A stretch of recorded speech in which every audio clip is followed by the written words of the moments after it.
اس میں ایک بکری کا جھوٹا خون لگا لائے اور اپنے گھر میں آ گئے. اس زمانے میں لیبارٹری اتنی مضبوط نہیں تھی کہ لگے ہوئے خون کو دیکھ کر کوئی پہچان لے کہ بکری کا ہے کہ بھینس کا ہے کہ گائے کا ہے کہ انسان کا ہے.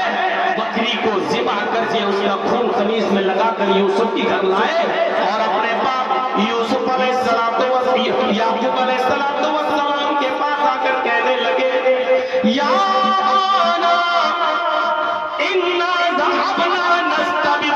وَتَرَكْنَا يُوسُفَ عِنْدَ مَتَاعِنَا فَأَكَلَهُ الذِّئْبُ.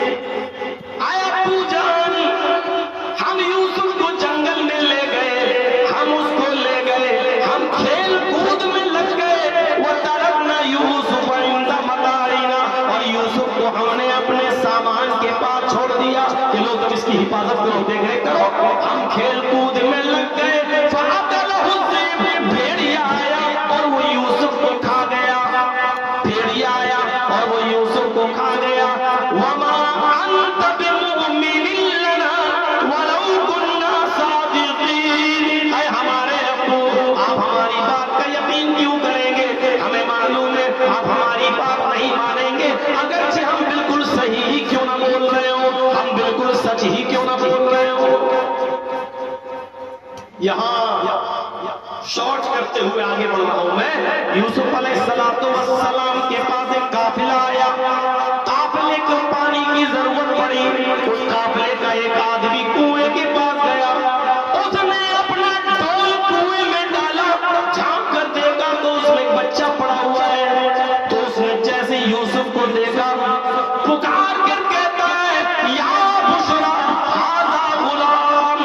آئے میری قوم کے لوگوں، آئے قافلے والوں، خوشخبری ہو، ہمیں ایک لڑکا ملا ہے، ہمیں ایک بچہ ملا ہے، یہاں پہ غلام ہے.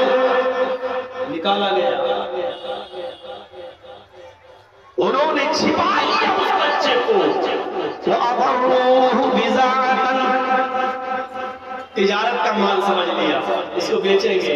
چھپا لیا اس کو. پہلے زمانے میں یہ بچے اور لڑکے لڑکیاں بیچے اور خریدے جاتے تھے غلام اور لڑکیاں.